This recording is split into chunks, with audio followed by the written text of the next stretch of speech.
Hey, what's up, guys? I hope you guys are having a good day. My name is Dr. Boyce Watkins, and welcome to Your Black World and the Black Business School and drboycetv.com, the home for intelligent Black people. Today, I want to talk a little bit about money and financial extravagance. And this week, Meek Mill and Cardi B, two rappers that you may have heard of, I assume that you have, they had a little bit of controversy because they were accused of basically flaunting their wealth. They were accused of being a little bit excessive and not showing proper respect to all the people who are struggling during the pandemic. And so, as a result of what kind of went down, the whole internet kind of went crazy, and there's a lot to talk about. And as you guys know, whenever white people start talking about Black people, I think Black people should start talking about Black people. So later on tonight, as time goes on, I'm going to bring in members of our all Black panel, and they're going to kind of give a perspective that you won't see in mainstream media. So we're going to get started in just 1 second. So buckle up your seatbelt, hit the thumbs up button, and we'll get started now.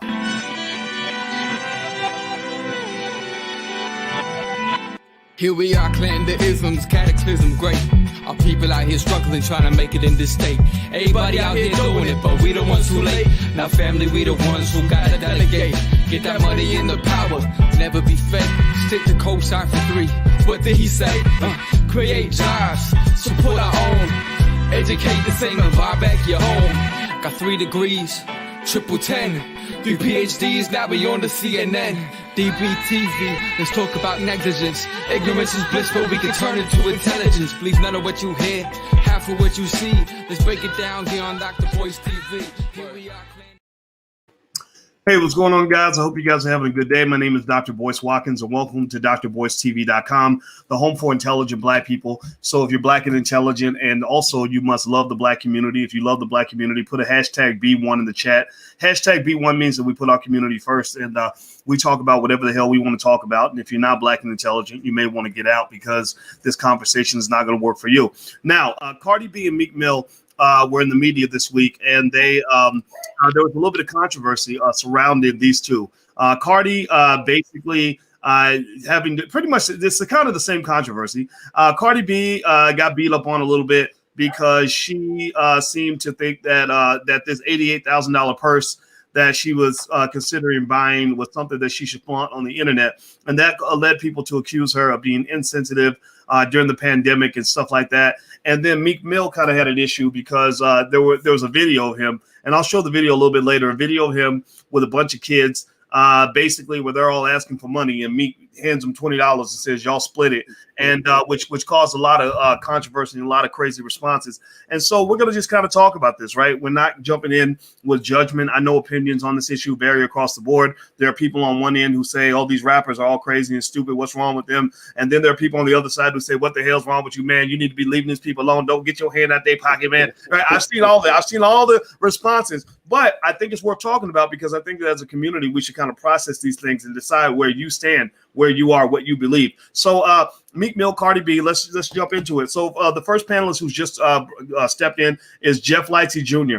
Jeff Lightsey Jr. is part of the Black Boss Channel. The Black Boss Channel, theblackbosschannel.com, is a space where Black men do all the talking and everybody else does the listening, because we should be listening to Black men. And it's also a great place where they talk about sports, politics, wealth, everything that Black men care about. All the way across the board, education to who won the Steelers game yesterday. And Jeff Lightsey Jr., a.k.a. Little Stephen A. Smith, is here. How you doing today, man? Pretty good. How about you yourself, Dr. Boyce? I'm doing good, brother. Doing good, man. So let's hop into it. Okay, so let me just kind of lay the framework out for you, and then I'd like to get your initial thoughts. So let's start with Cardi. So Cardi B gets on Instagram, and Cardi is talking about this $88,000 purse that she was thinking about buying. Which is like, wow, that's pretty impressive. $88,000 for a purse. $88,000 for a car is a lot of money. Some people don't even spend $88,000 for a house, but she's talking about an $88,000 purse. And here's the thing: I'm not here to judge whether she has a right to have an $88,000 purse or not. But I'd be but she got a lot of pushback because she kind of went on the internet and said, "So what do y'all think? Should I get this $88,000 purse or not?" So what did you think when you saw it go down, Jeff? So with Cardi's thing, I did see it. I kind of watched it live as it was happening. I saw it because it got retweeted on my timeline. And I think somebody was bashing her or something. From what I saw, and so I went and did some, was just watching live, like I said, as it was happening. And all these people had these varying opinions. I had people that were supporting her saying, Cardi, it's your money, you do what you want. And you had a lot of folks that really wanted her to donate the money, right? Like, it's like, it's a pandemic. It's a very expensive purchase. It is, and you're talking about buying this thing during, like I said, during a global pandemic when a lot of people are hurting to eat, right? So my thing about Cardi is, and it's not just her, but anybody with money, whether it's you or anybody that in our audience is listening or whatever, do what you want with your money. Like, do whatever you want to do with your money. Like, I mean, hey, if you want to go out and buy $88,000 bag or $88,000 car or $88,000 hat or whatever you want to do, like, by all means, do what you want to do. But when you're in a certain space, be ready for certain backlash, right? Like, be ready for it. Like, if you get on Twitter with Cardi B probably has, I don't know, 30, 20 million followers or whatever on Twitter. When you get on there and say you're considering buying an $88,000 bag during a global pandemic when 30 million Americans are on unemployment, expect some folks to feel a certain kind of way about it. Like, you have to. And here's the thing about Cardi. She was just awarded, I think we showed it in one of our other panels, how she was awarded like the Artist of the Year or the Person of the Year or whatever, right? And she was talking about how she likes to do civil justice and pop her, right? Like, so, but when you step into a civil justice lane, like when you decide to become that kind of person, when you decide to take on social justice issues, you're going to be looked at a certain different way, right? Like, you're not just a rapper anymore. You're not just an artist, right? Like, so we know rappers and entertainers or whatever buy big luxurious things and things that cost a big bunch of money that's overpriced or whatever they like giving their money to, these Italian foreign designers or whoever. So they act a certain type of way and they do a certain type of thing. But when you step into the social justice issues, when you're trying to speak for Black people and you speak for the not just regular Black folks, but the common Black folk, then be ready for those Black folks to bash back at you when you make expensive purchases. And I'm sure, but that's the thing. Like, anybody that's in business, anybody that makes any kind of money, even if it's like, if you make $15 an hour, right? Like, if you come out there and you flexing and flashing and doing whatever, but you also supposed to be like, representing our people, or not just representing our people on the entertainment front. We're talking about a social justice front, right? Like, you're supposed to be fighting for the Breonna Taylors and for the George Floyds and for these people. And not to say that you can't, like, you have every right to do that, right? But when you step into that lane, you're looked at differently. You're held to a different standard. Right? Like, it just is what it is, no matter what you are. So you're going to get backlash when you do certain things, like talk about buying a $90,000 purse. Okay. I'll tell you what. I got a question that I'd like to ask everybody. I'm gonna ask this actually on Twitter. Has anybody ever seen a purse that you think is even worth $88,000? Like, is there such a thing as an $88,000 purse? Let me pull up a picture of the purse again, because I'm gonna just tell you that is a. I'm trying not to cuss. I'm trying to give myself a detox off of cussing so much.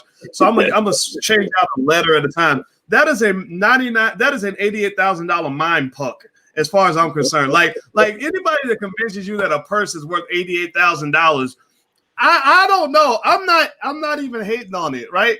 But I feel like, my grandma could make a purse like that. You give her like some wool and some cotton. She knows how to sew. Yeah, you're right. I mean, I don't really.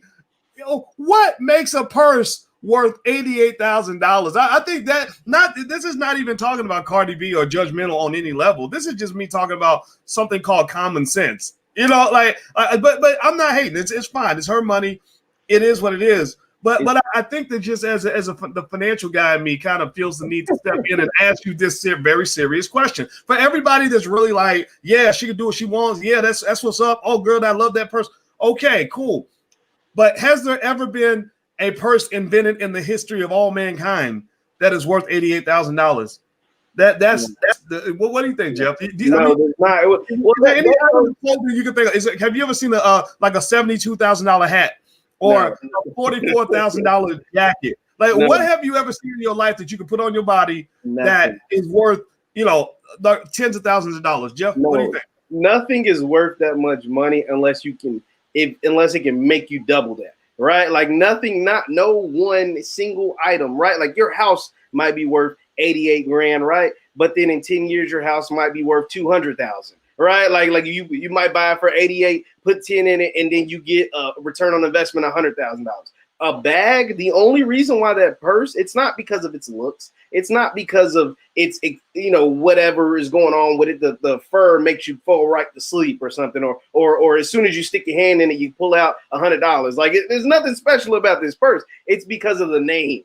It is a Hermes Birkin bag purse, right? And it goes to our obsession with European luxury, right? Like with our obsession, and not when I say our, I'm saying black folks, right? Like our obsession with luxury brands and European luxury. For whatever reason, at some point in time, we were told that stuff being made in Europe, as far as when it comes to fashion and high-end retail, is better from France, or it's better from Italy, or it's better from Paris, or whatever. So they have come and brainwashed us to think that because something is called a Birkin or Hermes or Prada, or pick your favorite Louis Vuitton or Gucci or whatever, this is the value is escalated times 100, not times 10, times 100. And that's why you get a bag that is worth $80,000-$90,000. Like that makes no sense. And like I said, there's no magic formula for this bag. If you wear it, the men you love is not going to fall in love with you. It's not going to make you prettier. It's not going to enhance your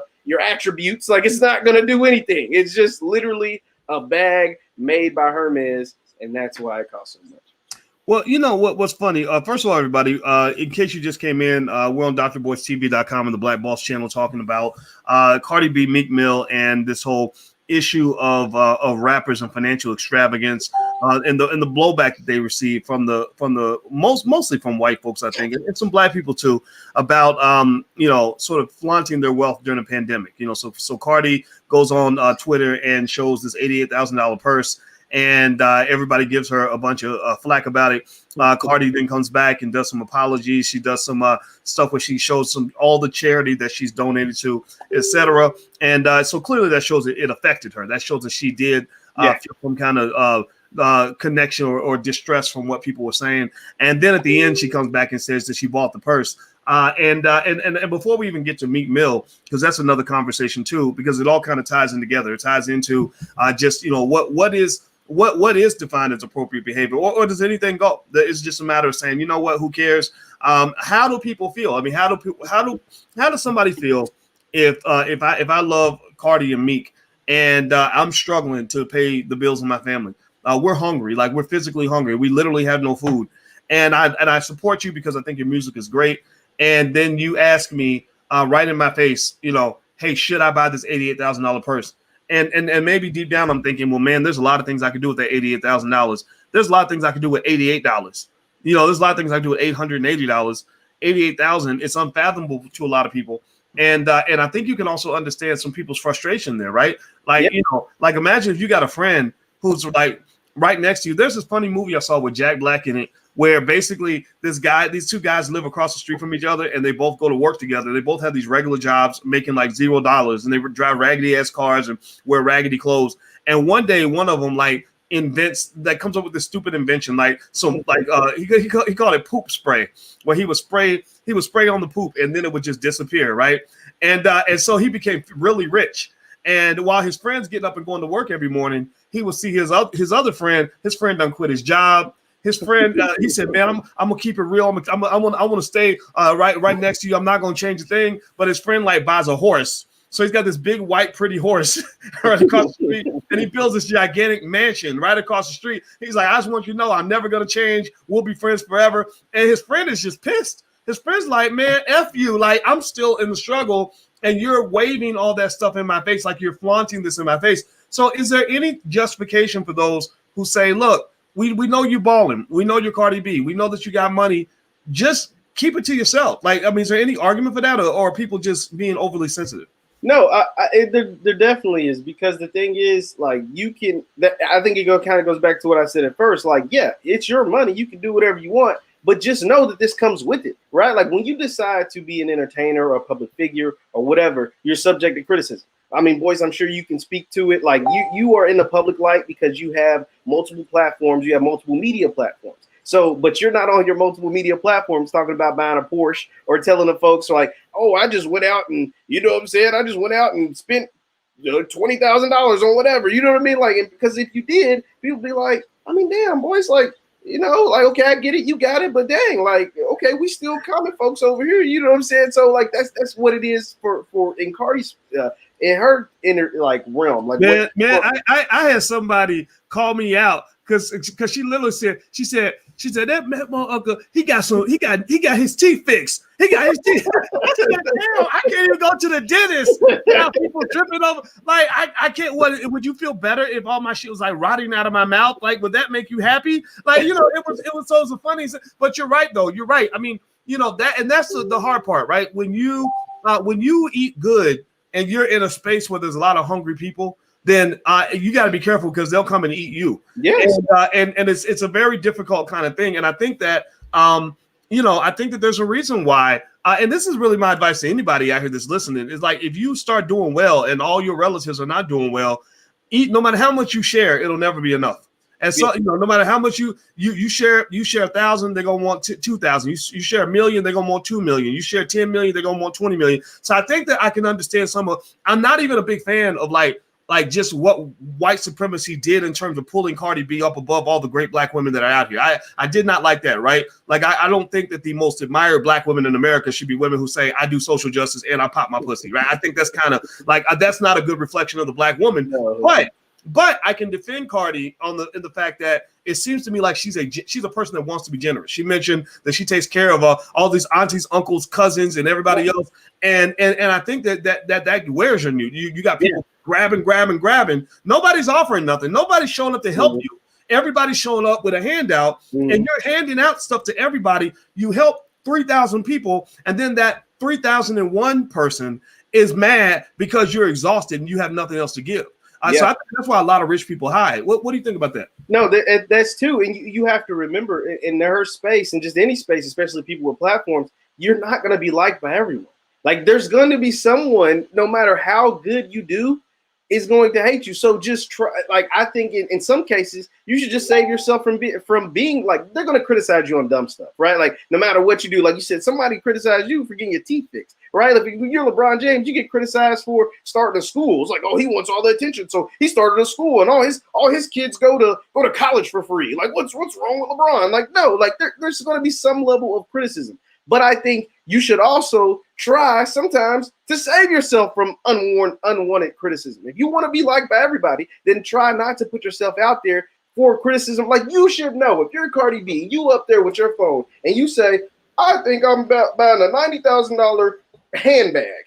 What do you think is going to come from that? Like, do you think everybody's going to be like, oh, Cardi, do what you want. We love you. We're going to support. Like, no, there's going to be some people like, Cardi, you do realize we're in the middle of a pandemic. You do realize there's 30 million Americans that are on unemployment. You do realize, like, some folks can't even go to work right now. Like, you do realize that's happening outside.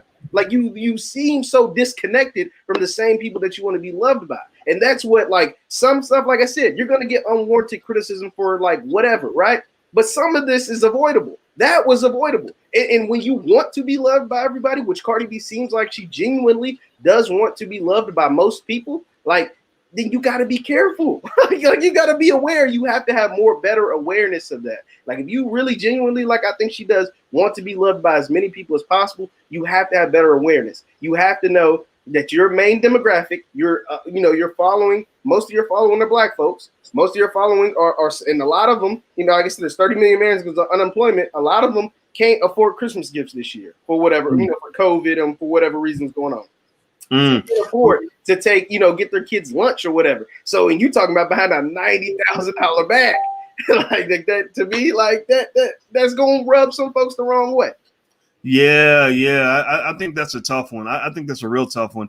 And by the way, everybody, if you're watching, I'm speaking with Jeff Lightsey Jr. We're talking about Cardi B, Meek Mill, and basically what obligations celebrities and rappers even have to even care when people get upset that they're flaunting their wealth.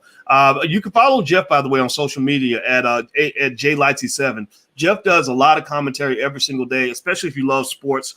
He is literally one of the leading sports experts on the entire internet and very productive, and he knows his stuff. So if you like sports, all sports, it seems like, Jeff, I know you know a lot about football and basketball. Yeah. What other sports do you kind of talk about? We dived into some boxing. We dived into the Mike Tyson, the Floyd Mayweather, Jake Paul. We do a lot of stuff. And then, like, I'm a black man, so I have opinions on black issues, right? So we talked about the decriminalization of marijuana and all that stuff that's going on in Congress. So we cover a lot over on the Black Boss channel. Just whatever comes to mind, I just pop up my computer and get to talking, and we interact. We answer comments, answer questions, and go live all the time.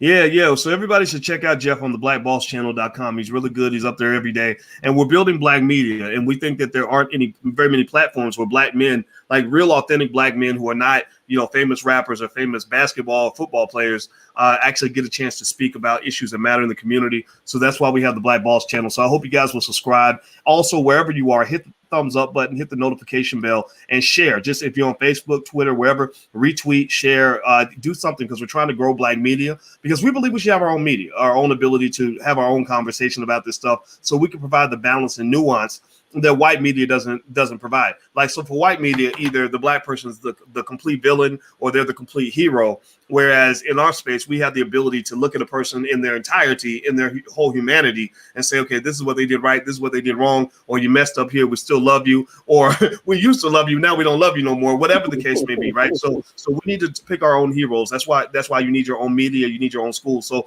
follow the platforms, the blackbosschannel.com. That's our platform for black men. Okay, so let's dive into Meek Mill then. All right, so Meek Mill, did you follow what happened with Meek? Yes, I saw everything that happened with Meek. Yes.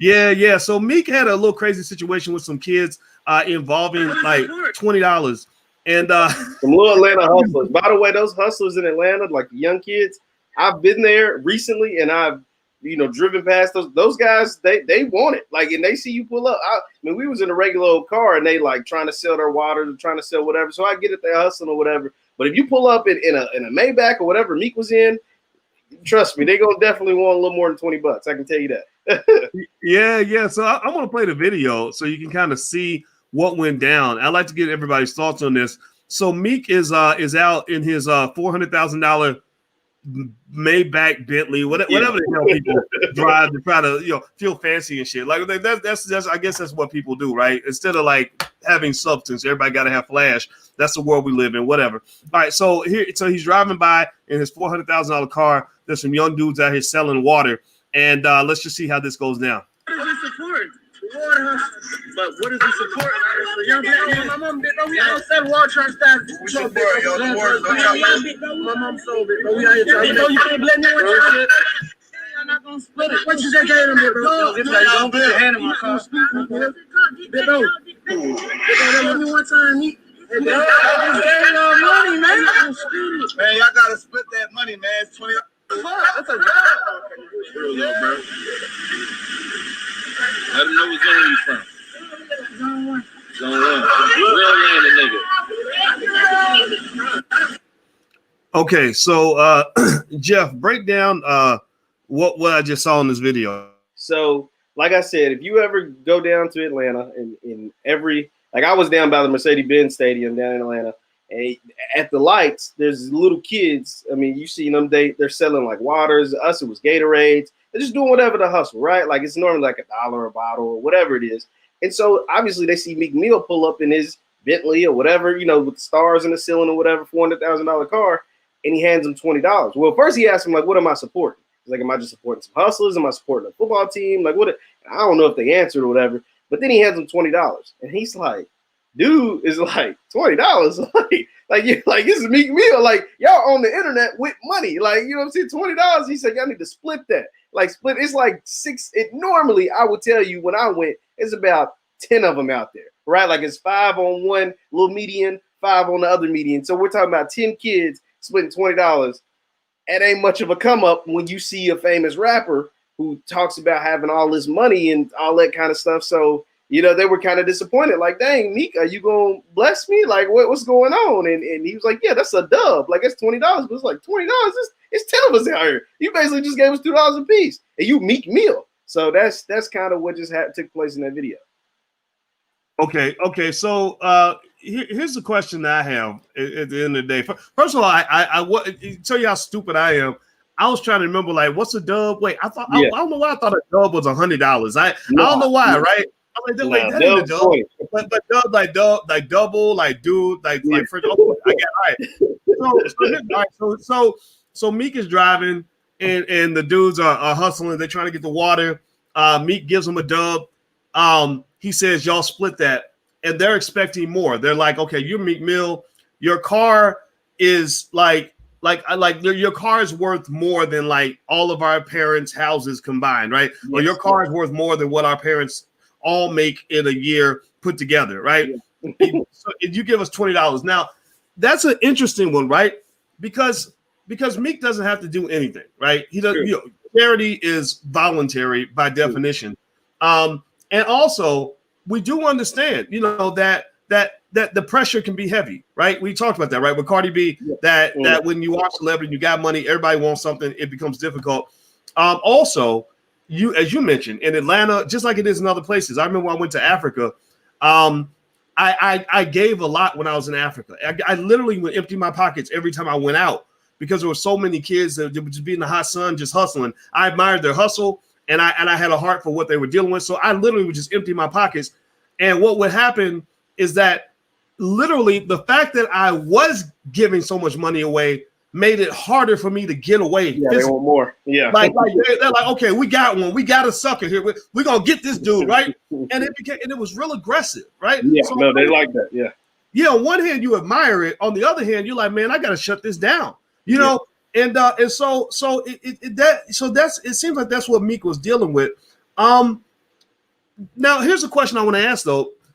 Do you think that he could be challenged, though, to kind of say, yeah, we get it. We know about the pressure, but it was $20. Like, do you think that the kids might have had a point that, look, you're driving this $400,000 car. We know that there's probably some nerdy white boy with a startup company where you've invested $10 million along with Jay-Z because they write fat checks to white people. Let's keep it on. Y'all know what I'm talking about? Give me a yes or no in the chat if you know what I'm talking about. They will write big checks to white people and their little startup businesses, right? That's how they get paid. So when they get to the black community and it's not a big check, it becomes a dub. Yeah, what do you think about that? Well, what I will say is the kids in Atlanta are aggressive. I want to share my story. When I was with my girlfriend and she gave them, she bought like 2 waters or 2 Gatorades or whatever. And another kid came on because I was riding passenger. He came to my window, was like, "What you got for me?" I'm like, "Hold on, dog. She just paid, buddy. Like back up." So they are aggressive. I will say that. But the second thing, I think the biggest problem I had with Meek, it's not even just the fact that he gave him $20 and like you said, it's your money. You do what you want with it. It's the fact, and it kind of goes with Cardi. It's the fact that he recorded it, right? Like everybody, you don't have to record everything. Like what was the point of that? Like what did you think? Just saying with Cardi tweeting about a $90,000 bag. Meek, what did you think was gonna come about you giving a group of kids $20 and you put it on the internet? Like, did nobody put a gun in your head, tell you to, hey, show that you giving $20 to a bunch of young hustlers? Like, no, just how about you give you $20, tell them, whatever you feel, the same thing. You can have the same interaction. We'd never know about it. Just like Cardi tweeting about the bag, we'd never know about it. You just bought the bag and say, hey, look at my new bag or whatever. But it's the age of social media and our celebrities' obsession with getting folks' attention and loving it and obsessing over it. But then, like you got to face the criticism. Like some of it, like I said, sometimes it's okay to keep things to yourself, right? Like so in Meek's case, you riding around in a $400,000, $500,000 car, and you giving a group of young hustlers $20 when you probably have $10,000 in your pocket. Because it's all that is also on social media. You show off your money. Like it's not like he don't show it off, and we don't know how much Meek has. Like we know Meek got it, right? And so when you record it and talk about how you only gave these kids $20, then you're letting yourself open season. You know what I mean? Like it's going to be people that are going to be very critical and very harsh of what you're doing. Wow, I think that is that's a powerful point. And literally while you were talking, I was Jeff challenges me on my research game because he always shows up with all the facts and all the information. He's a very highly trained journalist. He went to Western Kentucky University, which I know has a great journalism school. And so what I did was I wanted to match his high quality research. So I did a Google search, which we know that's the essence of high quality research. It tell you a lot. With Google search will tell you a whole lot about whatever you want to know. It really can. And let me tell you what I searched, man. You want to know what I searched? What was that? I searched for Meek Mill and money. So now keep in mind, Meek gave these kids a dub, right? Mm-hmm. The young hustlers got a dub. Take your dub and just get out of my face. He put it on the internet, right? Yeah. Which right there, that should be an intellectual property conversation in the sense that rappers can't become famous without getting hood credibility, right? Rappers make billions as a collective. Billions. Are y'all hearing me? Rappers make billions, and white record labels, by the way, white record labels make billions by capturing the hood. You ever see those videos where rappers rapping with a bunch of like little kids behind them that look like they got their clothes at Walmart? You know, I'm not making fun of them, but I'm serious. Like somebody might be on a bike, it'd be a grown man on the bike, and that that's like how they get their credibility, right? The essence of the trap, like it's the essence of the trap. It's the essence of authenticity of what's going on. Like talking about what's happening where I'm from and the neighborhood that I grew up in. That's the essence of rap. That's the essence of hip hop, and that's what sells, right? Like authenticity, or even if it don't even have to be real. It could be make believe, right? Mm-hmm. Like you're just a good storyteller. You know what I'm saying? Like you were able to make a song that sounds good, and even if it's fake, you could be from the whitest of white suburban neighborhood, but if you sound like you from that life or you're about that life, it's gonna sell.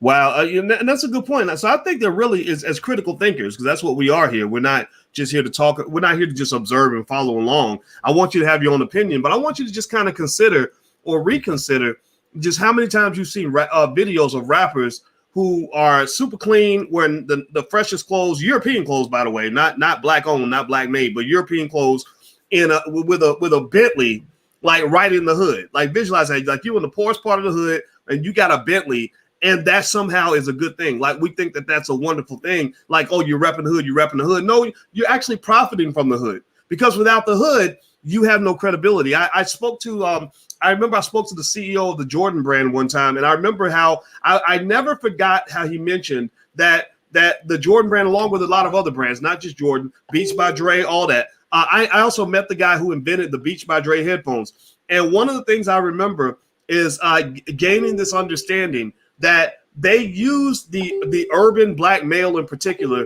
like the black kid in the hood who is selling water on the corner, or the 16-year-old black boy, as like a template, as a prototype that allows them to influence the world. Like hood culture influences the whole world, and they make $1 trillion off of that. Like, so black folks just have to kind of be aware of how that game is played. So let me just show you. I did a Google search on Meek Mill and money, and let me show you what came up. Now, mind you, keep this in mind as you think about the dub that he handed those kids. And I'm not dissing Meek at all. This is not a diss at all. And we're not here to diss people. We're here to point out facts. So here are pictures of Meek. There's an image of Meek with on a private jet with a big bunch of money. Another one where he's using money as like a telephone. I don't know where the hell that came from. Another one where he's got a big stack of dollar bills. Like I don't know, like maybe he could have gave that to the kids instead of the dub. Like, I don't know, because he's using it as a telephone. So that obviously it must mean he has extra money around. Here's another one of Meek with using this. I don't know. I guess that's a phone or something. And here's another one right here. I like this one. This is one where he's asleep with a bunch of money next to him. And if you go down, I mean, you see this, right? You see all of this, and I'm trying to figure out, like, when we celebrate that, like what are we really celebrating? Like, what are we really, happy about or proud of? I'm not saying it's bad. I'm just saying, like, what is that? Like, what is that? Like, so the kids see all of this. They see it. The kids going home. A lot of these kids, let's be real. A lot of these kids might be going home to a struggling single mama. Maybe he's selling that water so that his mama can pay bills. You never know. Right. And the other kid, the last part, the kid where he had the money and he's showing the money, what's he doing? He's imitating the rappers. Meek. He's imitating Meek, right? He's trying to be like Meek. So at what point do we as men and as adults look back at that and say, there's something wrong with this picture, that this picture has to be adjusted? What do you think, Jeff? Well, the biggest thing, like I said, like you touched on, Meek, when you show that kind of money, you show that kind of stuff, those kids see that. Right, like the kids know when you pull up and hand them $20, they can go Google Meek Mill money, and see you with the money phone, right? And it'd be like, damn, this dude just gave me $20, and I see him on several different pictures. That wasn't just one day with the same stack of money. Those were several different pictures over several years, right? With all this money. And so what that money does, and I'll tell you this because I'm a fan of Meek Mill. And so I see his social media posting stuff, and a lot of what he says on Instagram and on social media, when he posts money and posts the private jets and posts the fancy cars and stuff, he says for motivational purposes only, right? Like that is a big hashtag of his, for motivational purposes only. And so what I think it does, what it's supposed to do, what I think his goal is to every black boy in America, every black kid in America, any person from the streets or from the suburbs or whatever, that you can have this too. Like if you work hard like I did and you do what you're supposed to do, whether that's get good grades, start a business, do whatever you're supposed to do, you can have this as well. And I think that's that's why he's doing it. Like that is his purpose of showing off his money, showing off his wealth, showing off the the fancy cars and his luxurious lifestyle. It's for motivational purposes only. And for whatever direction you lean on that is how it falls. Okay, let me ask you a question, Jeff. Jeff Lightsey Jr. I'm gonna show you this picture. I'm gonna pick this particular one. If I'm a kid in the hood and I'm struggling, right, and I don't have a pot to piss in, and I see that on the internet, I'm just curious. I'm just trying to figure this out. I'm really asking this question openly, without any judgment. I'm trying to evaluate this. What does that picture motivate me to do? Like, what does that say to me? Does that say, grow up and become a lawyer or a doctor? Does that say, like what does that really say? I don't know. I'd be curious to know like what, because you process it, right? Yeah. First of all, we don't even know, rappers pretend so much. You never know which money's theirs and which one's not their money, right? That's the first thing. But then second of all, there's the culture. There's a culture of being extravagant, right? That's kind of something somebody created. And then third, Meek didn't really, he's a good rapper, but he got that because a white man signed him to a record label, I'm sure. And I guess he works with Jay-Z now, but usually there's like a white guy somewhere in the picture somewhere, right? In the background, in the backdrop, or maybe your label is owned by their label. So you pretend to have a label, but really they're the ones who are bankrolling all of this. So it really comes, because it's really, truth be told, if white people decided, we're done with Meek Mill, we're going to cancel you, you'll never make money again, he will be done. Like, and that's really something I think we got to think about in terms of what it means for a black man to have power. If you're in a position where a white man can push a button and end your whole career, just end you, make you disappear, do you really have power, or is that all kind of an act? So what does that really motivate me to do if I'm 12 years old, if I see that picture? Well, initially, just without, like I said, someone at 25 can kind of process what Meek means by for motivational purposes only. Like I can get it. Like it doesn't mean one lane only. Like it means like, okay, if I work hard and do what I'm supposed to do, I can make money like Meek. I can be able to have my own money phone or whatever. But I think at 12 or even younger, if you're on Instagram or whatever, and you see that, you think, man, I got to rap to do that. You know what I'm saying? I got to become a rapper, and so then you go listen to Meek and hear what Meek's talking about. And we know what's in modern day rap music by most artists, Meek Mill included. It's about killing and selling drugs and getting all the women and buying all the fancy cars. So we know that's what's in rap music, and Meek is not excluded. Like he is included in that same kind of group. So I think that's what motivates. So that's the thing. It motivates the next up and coming rapper. So what do they rap about? Well, they rap about the same thing Meek Mill did, because guess what? Meek Mill had the money. So I want the same money that Meek Mill got. And so I talk about the same things, and it's a revolving door of music that stimulates the next generation of kid that gets their same money the same way, and that keeps us almost in the same cycle. And that's what, like I said, someone older like me can kind of process what Meek is going for by saying for motivational purposes only. You work hard like I did, you can get money like I do. But someone who's 12, or someone who's younger, or someone from the hood, or someone that thinks like, okay, I got to make it musically because that's what Meek did, because he was in the same position I was in when we were both young, then they might go out and try to do that. Or, and I hate to say this, or it might motivate someone to say, man, I'll rob Meek Mill.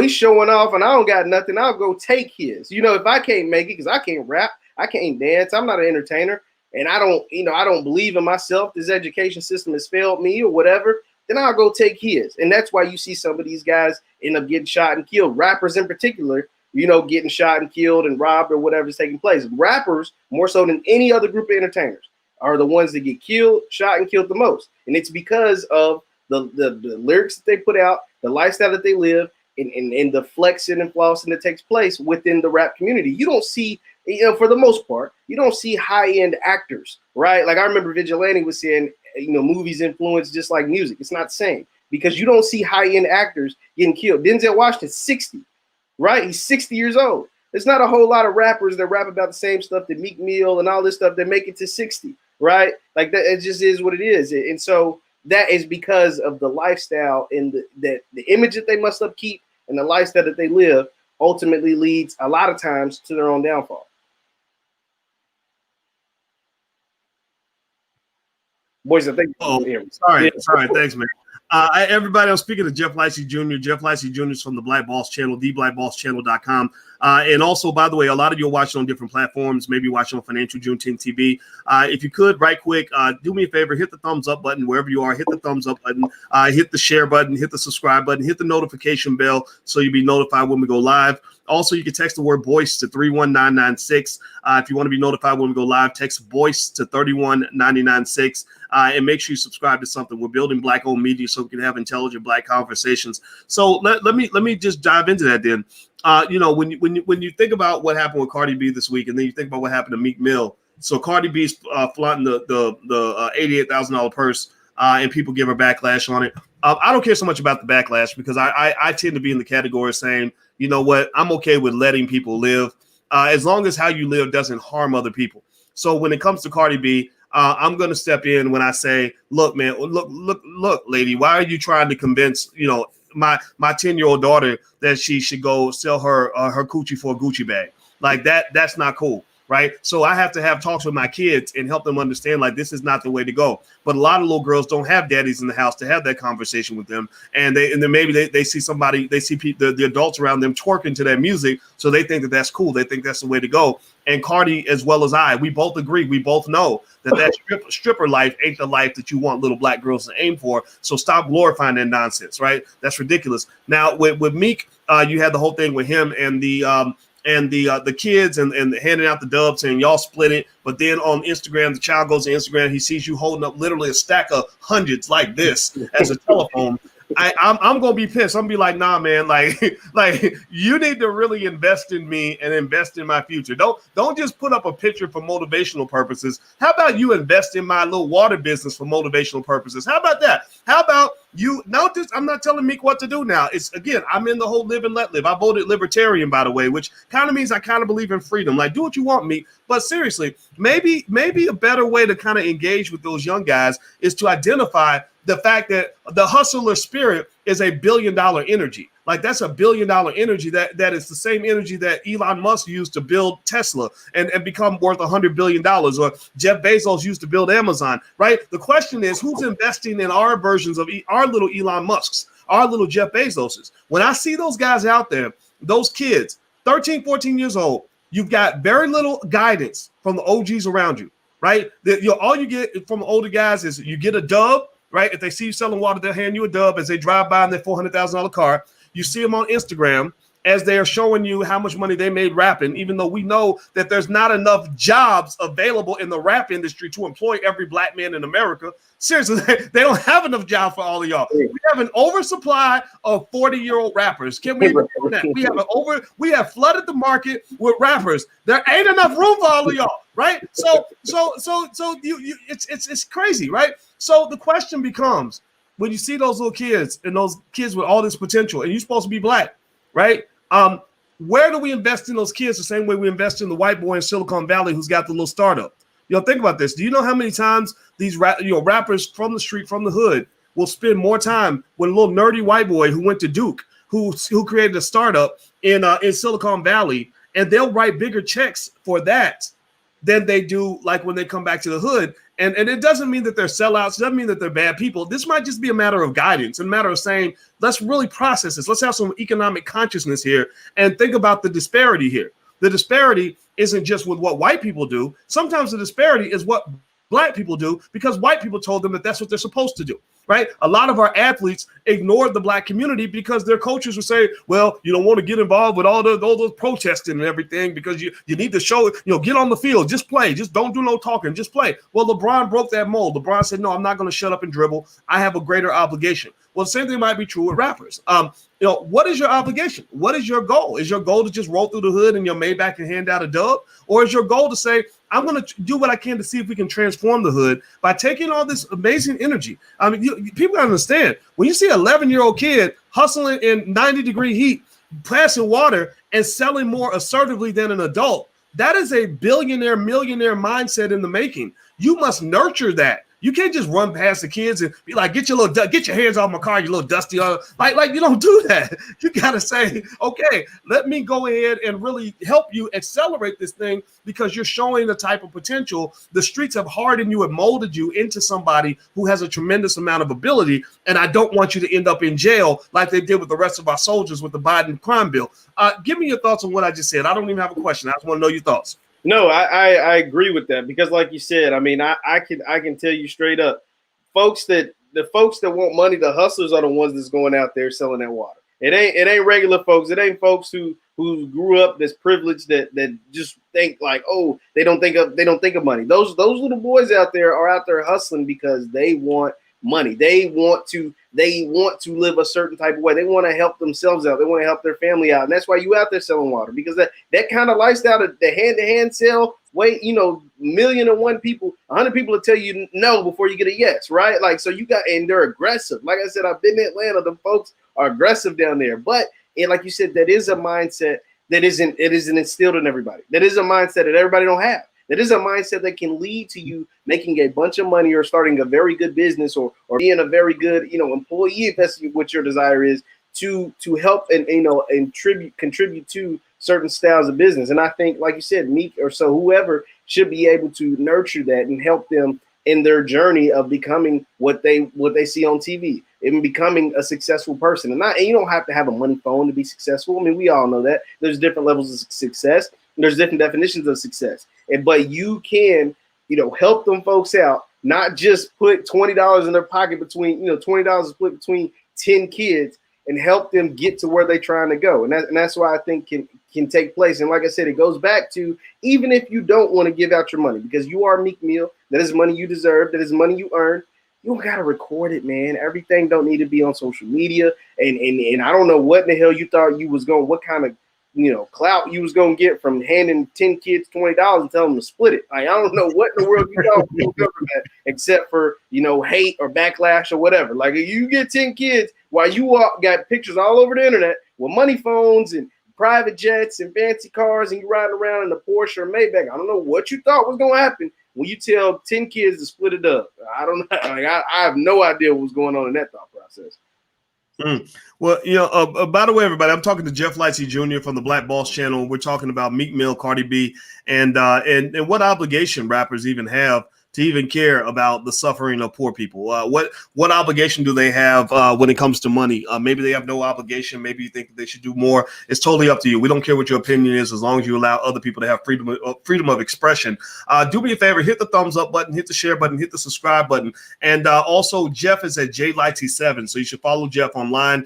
He's very, very good in the area of sports and just social commentary in general. And so if you want to hear from a smart young brother, go follow JLightsey7 on all social media platforms. And also, those of you who want to actually implement agendas in your own family that'll make your life better off, we have a bunch of free resources at theallblackagenda.com. Theallblackagenda.com. We have things like the $5 a day investment plan. We put a link to the homie Ice Cube's contract with Black America, which is very well done, by the way. Ice Cube did a great job with that. And that to me, I will put that in the category, not to put Ice Cube on a pedestal to say other rappers are not doing what they're doing. But what I like about that is, there's a difference between me saying I want to motivate you by showing you how well I'm doing versus saying I'm going to motivate you by showing you that I care about how well you're doing, right? That I really am invested in your life, that I really want to know how I can use my power to truly invest in the hood.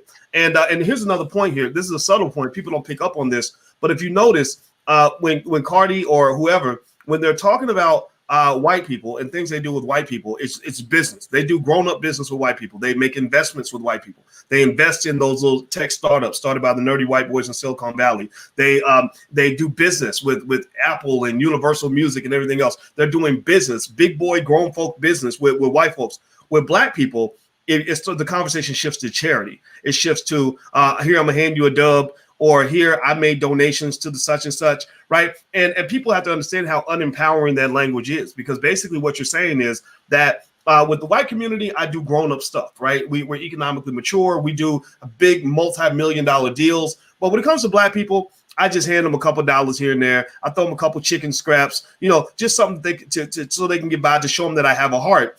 When really it should be the other way around. I personally think that when you talk about investing, I have yet really, actually, I can't think of any artist I know of who is really making substantial multi-million, multi-billion-dollar investments directly in the hood.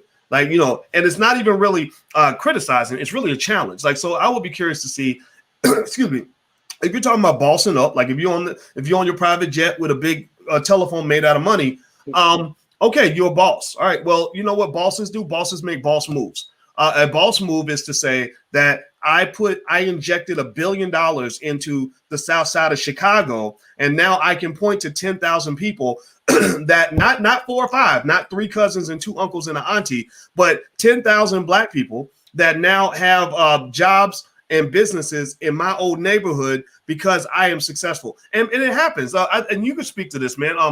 Manny Pacquiao, if I'm not mistaken, you can help me fill in the void on this because you know more about boxing than I do, Jeff. But didn't Manny Pacquiao, he did some major shit back in his home community, Philippines, right? Yeah. So Manny Pacquiao is still a senator he's a senator actually over in the Philippines. But what he did was, like you said, he came over. He's a talented boxer, right? All the money in boxing is in the United States. So he made hundreds of millions of dollars in boxing in the United States and went back over to the Philippines and got everybody right. You know what I'm saying? He got his hometown right. Yeah, America is where the money's at, but America's not what I want to be at. America's where I'm going to earn my check, get what I need to get, and get out. You know what I'm saying? Pacquiao's actually still fighting because he's given so much money away. And some of it, he's been in some trouble a little bit, but he has donated a bunch of money and invested in his part of the Philippines to make sure that everybody can eat.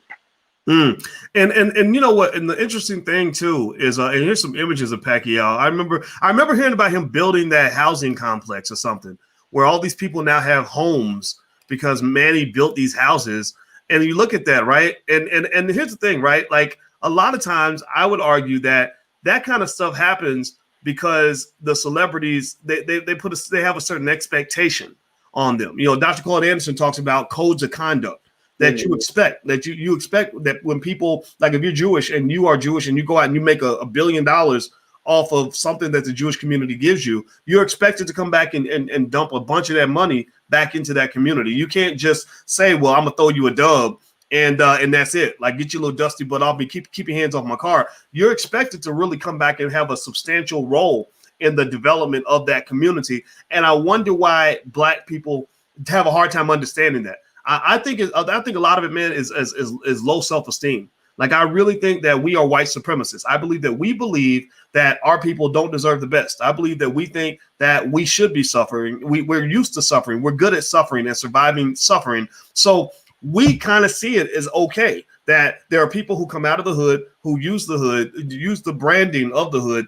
in order to go out to the world and make a bunch of money. And we really don't even feel like that person owes anything to anybody but themselves and Gucci. Maybe they can go spend money at Gucci and Louis. There's probably literally entertainers who spend more money on luxury items than they invest in their own people. I kind of wonder if that's the ethic that we should have as a community. Well, that's what you're taught, though. Think about when you're very young, especially if you grew up in the inner city or you grew up in some kind of housing project or whatever. You're told to get your money and get out, right? You're not told to get your money and invest. You're told to get your money so you can get out of here, so you don't have to be where I'm at, so you can live a better lifestyle than me. So you get your money, you move to the suburban neighborhoods or whatever. You send your kids to private schools, and then that. Your hood is still the same. Your people are still the same.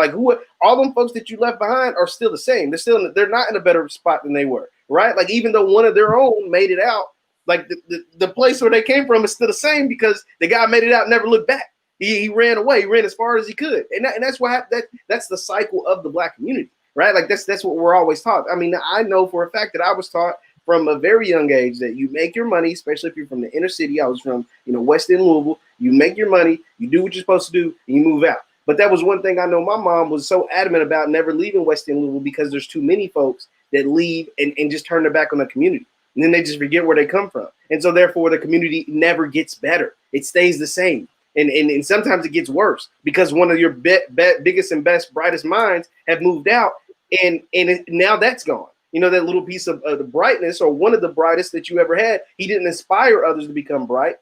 He just left them. He left them in the dust. And that's what happens in a lot of Black communities. Okay, well, you know what? I saw a comment, and I saw somebody that said, Jamal said, if you put in the work, you have the right to flaunt whatever you want. If you want to flaunt, then you should put in the work too. And I think that's a little bit of a myth too. I think that we have this perception that rich rappers put in more work than other people. And let's just keep it 100. You know, again, a lot of times what the people that you define to be successful Black people are simply Black people who were selected by white people. There are very hardworking Black people, very intelligent, very capable Black people who were actually rejected by white people because they were trying to be too Black. They were trying to help the Black community too much. Politicians that couldn't get elected because they really, really cared about the Black community. And you look at those individuals as failures. So a lot of times you look at the failures as successes and the successes as failures. And it should actually be the other way around. The people that really, I think, and it's going to take a while to get there, I think the people that we should really be celebrating the most are the people that are really in there, really putting in work. So when you talk about Jamal, like I saw coming from a guy named Jamal in here, if you talk about what it means to put in work, it's not just what work you put in, it's where are you putting in work, right? It ain't just the what, it's the where. China does this actually. China does not care how successful you are if you ain't doing nothing for China. That they have a China first philosophy. They are very good at powernomics. They take care of China first, period. Right. And that's why they have economic domination throughout the world, because they made it clear, like, look, we don't care if you become a great scientist and you leave and go to the United States and you're at Harvard or MIT and you're doing great work for the Americans, then who cares what you're doing? You're not helping anybody. It's like you're doing nothing. Right. But if you come back to China now and you're doing things back in your old hood and you're helping China do better, then we will celebrate you. But we're not going to celebrate you just because you're celebrated by our enemy. Like, you being celebrated by our enemy does not mean we're going to celebrate you. Black people, on the other hand, we celebrate people who are celebrated by our enemy. And then we wonder why our enemies dominate us so well. Process that. Are you guys hearing me? Give me a yes or no in the chat if you follow what I'm saying. You celebrate people more if they are celebrated by your enemy. If your enemy is celebrating that person, then why are you celebrating that person too? And then acting surprised when you're headed straight for self-destruction. Go ahead, Jeff. I'll let you have a word on this. Give me your thought. That reminds me, because like you said, things like the Oscars or the Emmys or the Grammys or whatever, like that is a stamp of approval. Like, that is the celebration that you're talking about as far as entertainment goes. But and people get so mad, like Black artists or Black actors or Black whatever it is, get so pissed, right, when they're not nominated for a Grammy, or they lose out on an Emmy, or they lose out on an Oscar. But that is that stamp of approval by by the white people, and that is it. A lot of folks are controlled by that, right? Like, it pisses them off to go and bash everybody or bash whatever entertainment that you're in. It's like, well, that don't mean you're a bad whatever you do. Like, just because you didn't get an Oscar or just because you weren't nominated for a Grammy, don't mean that you're not the best at what you do. But like you said, a lot of folks need that validation from white folks to feel like they've accomplished something. And that's why I think that they, the same thing that happens to the little boy in the hood that becomes a genius or whatever and becomes very successful, and he moves out to the suburbs. Why does he move out to the suburbs? Because for some reason, even though he just grew up in that same environment, he's told that environment is bad. That's where the bad people live. That's where you're going to get robbed. That's where these people are jealous of you. They want all your stuff. And that's not true. That is not true. Like, because you were that same kid. Did you feel that way when you were coming up? Right? Like, did you want to go out and rob and steal and do all that? No, you wanted to work hard too. And so you could be the person that inspires a kid that was just like you. You go back, and instead of just one of y'all making it, say I have a graduating class or out of a neighborhood or whatever, it could be 10 of y'all to make it, or 20 and 30, and you continue to pass it on. But you're told from a young age, grow up, get your money, get your awards validated by the white folks, and then move on. Send your kid to private schools. Send your kids, instead of public schools, send your kid to private schools, live in the suburbs, and that's how you live a good life. And that's just not true. That's just not true at all. Well, you know what they say, being next to whiteliness is being next to godliness. Like, we really want to be next to that man. Like, we really think that being next to that our kid going to school next to a white kid makes them smarter. Like that was the whole foundation, the whole principle of things like Brown versus Board of Education, that they literally felt that a black child could not be educated if they were not in class with a white child, right? And so a lot of black folks kind of get into that mindset that says, I want to get away from my own and I want to get, closer to everybody else. Because you don't love yourself, right? It's just self-love. That's really what a lot of it boils down to. So let's say this. I think we can walk away with this conclusion. I don't think that Cardi B or Meek Mill have to do anything that we say, and I'm not here to in any way bash them. I know black folks love to protect their heroes. That's one thing that's really funny is we will fight like hell to protect somebody who don't give a damn about us. But again, I understand it comes from your low self-esteem. It comes from the fact that you don't feel like you have the right to have anything going on. So you stand up for somebody because they made a good song or because they twerk really well. But what I would say is that I want you to care about you. I want you to kind of decide what your values should be and what people you should look up to and what your criterion should be. So I want to say thank you to Jeff Lighty Jr. At the Black Boss Channel, theblackbosschannel.com. And his handles on social media, JLighty7. You can follow him at JLighty7 all over the place. So make sure you go follow Jeff Lighty Jr. Make sure you subscribe to the blackbosschannel.com. That is a platform where black men do all the commentary on their platform because we want to make sure black men have a voice. So if you are a black man or you want to hear from black men, which we got a lot of smart brothers over there like Jeff, go check it out. Theblackbosschannel.com. We want black men to be bosses. We believe black men are kings. We believe black men have to just ignite their great natural greatness, and that's what we're seeking to do. So thank you guys. We appreciate your time. Hit the thumbs up button, share, and subscribe button on your way out. Thanks a lot, Jeff. I appreciate it, man. And we'll see you guys real soon. Take care. Peace.